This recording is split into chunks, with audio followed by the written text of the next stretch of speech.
So you talk about doing the podcast in high school and college, and you obviously do too now. Do you enjoy doing podcasts more than the radio? Because I know on radio you got to censor a little bit more with what you say. Well, High Hopes. High Hopes is like, it's so nice being able to talk about just baseball, like for an hour or whatever. Like High Hopes is kind of like my baby. Like we've grown that thing into now what it is, and I think it's the best Phillies podcast out there. So that's kind of, it's kind of like my thing. But I really like, I'll produce Marks and Reese and then go straight into High Hopes, and like it's still, everything's just great. Like I don't really like the radio brings out stuff that they don't do on High Hopes, and there's High Hopes stuff that we don't do on the radio. Obviously, talking about baseball for an hour. So really, like High Hopes is just a really good kind of side thing that keeps me sane during all the Eagles talk, which is great. I mean, Eagles talk's fine, but baseball is like kind of my niche, I want to say. So it really, they're both great, and they both bring the different sides of what I can do out. So I don't really have a preference. I genuinely love doing both. Was it Gilio? I can't remember. Tyler, you can correct me if I'm wrong. Was it Gilio that said he could score a touchdown, or like he could hit a pitch or something like that? Yeah, it was him. No, that was Elliot. That was Elliot. Do you, like, you being obviously granted it's D2, but being a baseball player, do you think that's like even remotely true at all? You're taking a lot of shots at Division II right now. I don't like it. But no, we through this summer I threw to Elliot, on camera or whatever, and like his hardest hit ball was like it like literally dribbled the shortstop. Like it was very weakly hit, and that was off me, and I'm pretty cooked now. I'm not good anymore. So yeah, he would have no shot. He's very confident he could, but yeah, he is not that. Maybe in soccer he was good, but when it comes to the other sports, he was definitely not strong. So Elliot would have no shot, but I appreciate the confidence that he has. You're talking, like, you guys talk to some like really insane guests that if I'm not listening, like I'll see you guys just tweet out like who you guys are talking to. You guys talked to Aaron Donald from the Rams today, right? Yeah. Like, how do you guys go about scheduling that, or like getting that on a Philly radio? Obviously he did go to Central Catholic, I believe, and obviously went out to Pitt, so it's like Pennsylvania, but still on a Philly radio. How are you guys going about getting a guest of that caliber? Right. So it's what usually is going on right now on radio is every radio, not us, we never really went, but almost every radio station is down at Radio Row at the Super Bowl. So Radio Row is like, there's just rows and rows of radio shows all down, and they set it up at the Super Bowl. So basically, like, what happens is their people reach out to the producers and say, hey, this big athlete or whatever is promoting this. Would you have any interest in having him come on the show? So obviously this year with COVID and everything, is we're not doing Radio Row, but we're still able to get the guests on with the whatever they're promoting. So like, for example, today Aaron Donald was promoting Ready or something. It's like a new sports drink that could take over the market or whatever, but something he uses. So basically there's this guy who like represents him in that company. They'll email me, and then we'll see if we have a time worked out to where we can have him come on. And so we'll bring him on and promise that we'll promote the product. And then so basically it's just a bunch of interview requests. Like on Friday we have DeMarcus Ware, and he's promoting something. We had Kevin Harlan on the show today. He does the Call on Westwood One, which is the radio network that we run the game off of for Sunday nights. So it's really just their people kind of reach out to all producers around the country and see if we can work something out. So that's pure just them reaching out to us. We would have no shot of getting Aaron Donald if it wasn't during Super Bowl week. If you guys ever have one that you guys don't want, we'll take it for you, no doubt. Yeah, Colin, we should try to get Aaron Donald on next year. Well, I'll give them your contact info. I mean, we'll take Ike instead of Aaron Donald. They're pretty similar, I guess, pretty comparable. Well, I mean, Ike would be a bigger hit, I would think. I mean, I get that Aaron Donald's amazing, but he also chokes against the Eagles every year. So, I think Ike would be a pretty big get. Was that one of the lines in your Ready advertisement? Dude, they didn't take it. I wanted them to work. I wanted them to figure out how to word a question to basically say, why do the Eagles own you? But you dominate every other team. And they took it very seriously that I said that they should tell the Aaron Donald that the Eagles own him. And I was just saying, I would like to know what the Eagles do to kind of neutralize Aaron Donald, who is amazing. I mean, apparently he's like the best defensive player in the league and a Hall of Famer. But against the Eagles, I've never seen him look that special. So I want to know what it was. I thought it was a fair question. They disagreed.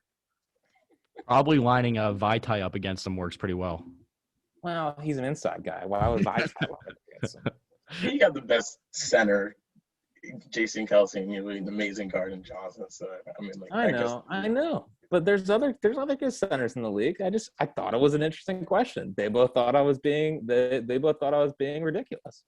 Not sure that's really something you say during an advertisement for the person, though. Well, we got to get something out of the interview. Well, I don't want to bring them on for a 10-minute advertisement. I want to get a little content out of it. Maybe try to make some headlines. All right, so you talked about the Phillies and baseball. So what we like to do now is transition a little bit to the Philadelphia sports scene. I know you probably talk about it all day, so we'll try to make it quick. But re-signing JT and Didi, do you believe the Phillies snapped their playoff drought this year? Because I'm pretty sure you were in high school the last time they made the playoffs. And I was. Yeah, Colin, I think we were in kindergarten. So that just shows a little bit about the Phillies' success over the last 12 years. But I believe if they can't get it done in the next 5 years while they have JT and Bryce signed, then I would consider it a failure. Massive failure. Well, get it done from what standpoint? Like winning a World Series? Or at least making it. Yeah. Listen, this is the time to go for it. I mean, you pretty much have a 3-year window right now to kind of go for it. JT's a great player, but I'm not betting on him, 4 years, 4 or 5 of that contract to be as good as he is now. So, yeah, I mean, getting those guys back is massive. And I'm a little higher on the bullpen than most. Like, it's not going to be the worst in baseball history like it was last year, but they have some legit pieces back there, and you expect some of the guys to get a little bit better, like Brogdon and Romero. But it's going to be really tough. Like, the NL East is unbelievable. I've never seen it be this loaded. Like, literally 1 through 5 are all pretty good. Like, they're not amazing, but they're pretty good. The Braves have been good the last couple of years. The Nationals won the World Series. Marlins made the playoffs last year. Phillies could have if they, won a freaking game the last week of the season. So really, for me, it comes down to expanded playoffs. And it doesn't look like that's happening anymore. And the bullpen. I mean, last year, if they had a semi-competent bullpen and not the worst in the history of the sport, they're a playoff team. Their offense is top 10 when Alec Boehm came up. They're 4th in runs last year, and they get a full season out of that. I think they're a good team, and I think people are a little too down on them. And I think that has to do with obviously what they watched last year with the bullpen. But I'm pretty high on the Phillies, and my only reservation is that division is loaded, so they're going to beat up on each other. It's not like the NFC East, which is a joke.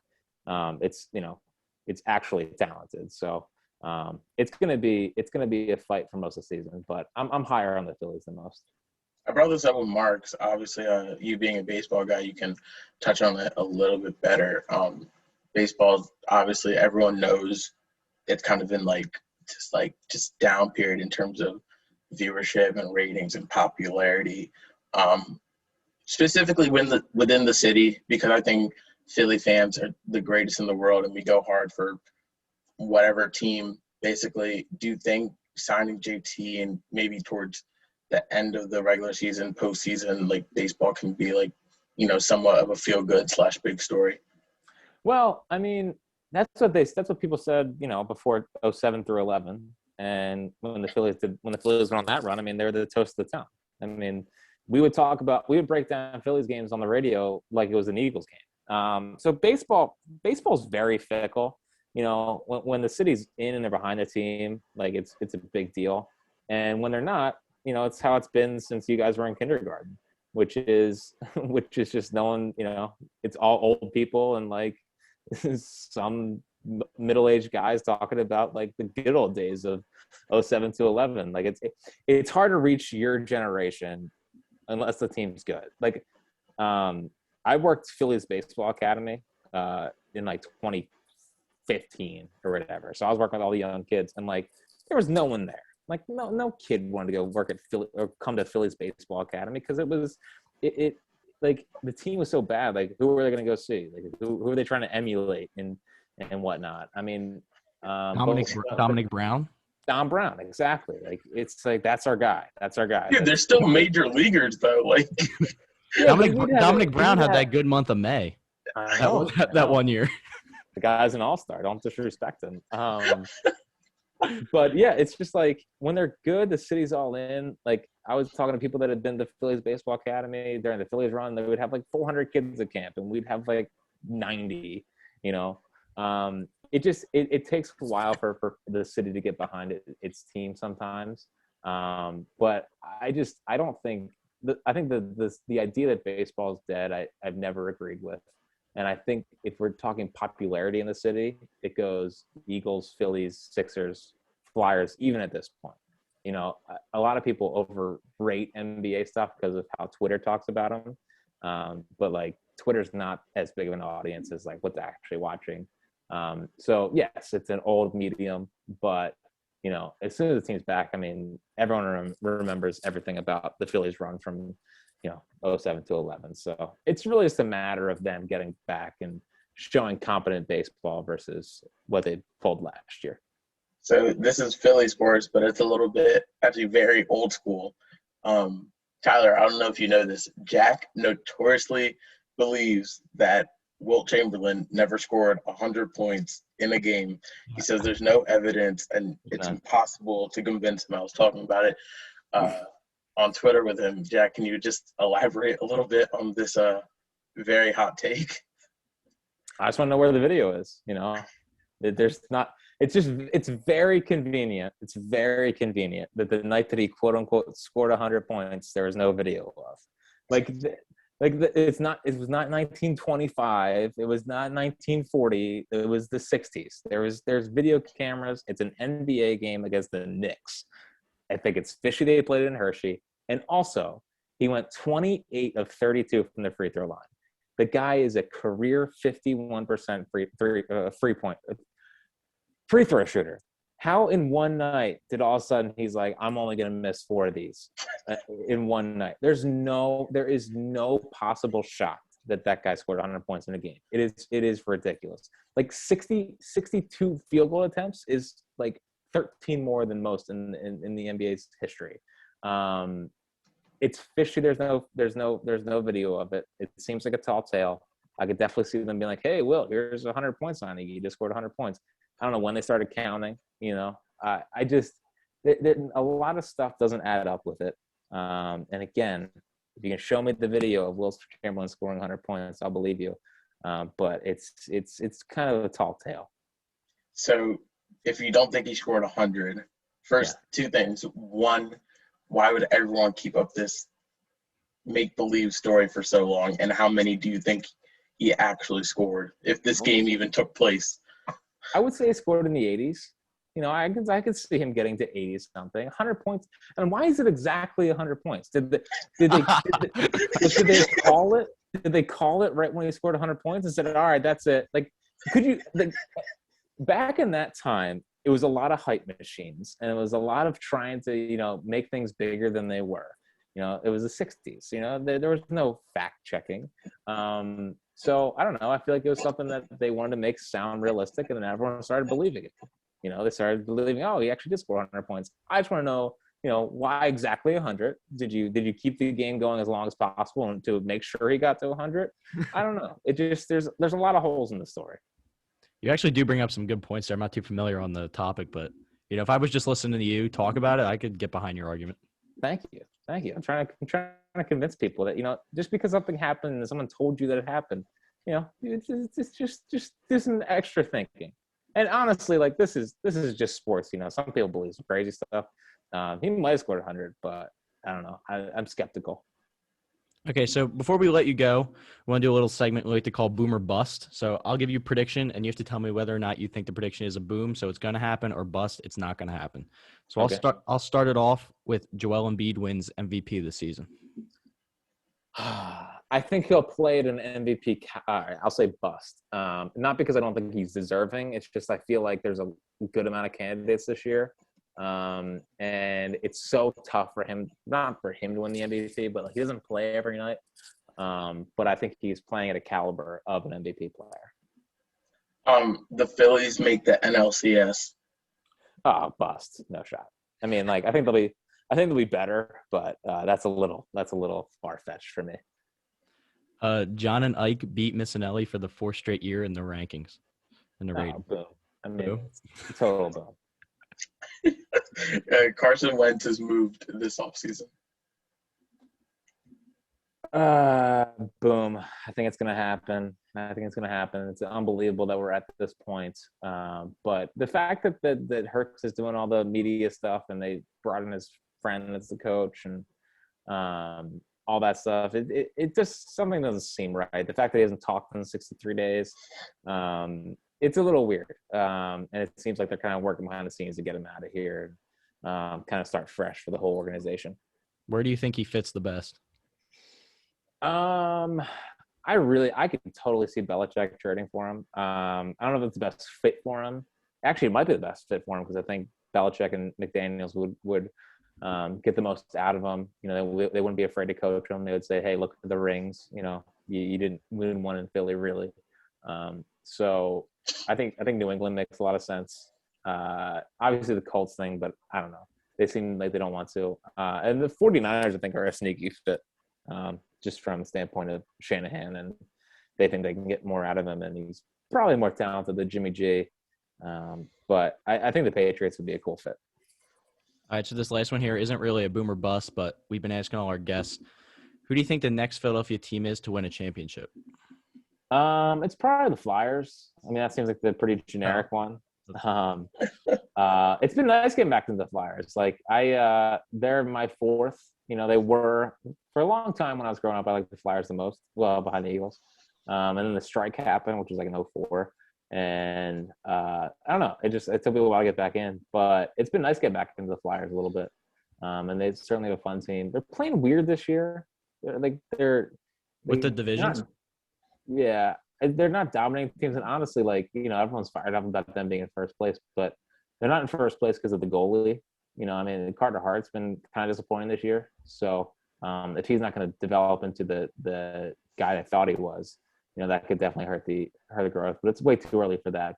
And that's definitely one main story with them that I think will eventually start getting picked up. Our defense is pretty banged up too, so I don't put all the blame on Hart right now because we got a bunch of guys out right now, especially Couturier. He's not defense, but he definitely a big defensive presence in the middle. Yeah, I don't know. I mean, like they've had defensive problems for my whole entire life, so it's every year for every Flyers fans talk about defense. Well, I don't know. They've been bad forever in my whole life. So ever since Eric Desjardins, you know, they never had some studs back there. So I guess this is another year of Flyers defense not being that good. All right. Well, we want to thank you, Jack, for coming on. It's been a good time. Obviously, they can find your stuff from 2 to 6 on WIP, but let the listeners know where they can find your podcast. Yeah, if you go to anywhere you get a podcast, really, you know, the main ones are obviously Apple and Spotify. Search Phillies. We're on there. If you want to specifically find us, it's the High Hopes, a Phillies podcast. If you want some of the best Phillies content out there. So I appreciate you guys having me. We officially have 2/3 of the Marks and Reese show. So I don't know what you and Marks can do, but I think we need to fill the trifecta right there. Oh. That's a big ask. It's a big ask. He's pretty exclusive, so yeah, because it's not like no, you and Marks have he has 500,000 people on Twitter, so it's like you can't really DM him or anything. No, he does not have 500,000. He has 300,000 or something. He has 145,000. You know the number exactly. You're a weirdo, bro. No, it's a running joke. It's a running joke okay. that he has more than Howard. We like to make fun of Howard, saying that Ike has more followers than Uncle followers. But honestly, if I were you, I would call in and I would bully Ike into doing it. and then Ike will say yes. You're the I one. don't who know if I makes the can calls. call in for a second straight time and plug the podcast. I feel like Well, Marks will plug it for you. Marks is pretty good. But hey, I was on Colin's podcast, and Ike, you should go on. Then I'll say, oh, it was an okay experience. I'm just kidding. I'm just kidding. But I'll tell Ike, it was great. They'll rip you for playing college sports, even though he played Division III football, not Division II football. It'll be a great time. all right. All right. Thanks for coming on, We need to man. make it happen, no doubt. All right, sounds good, guys. Have a good one. All right, thanks, man.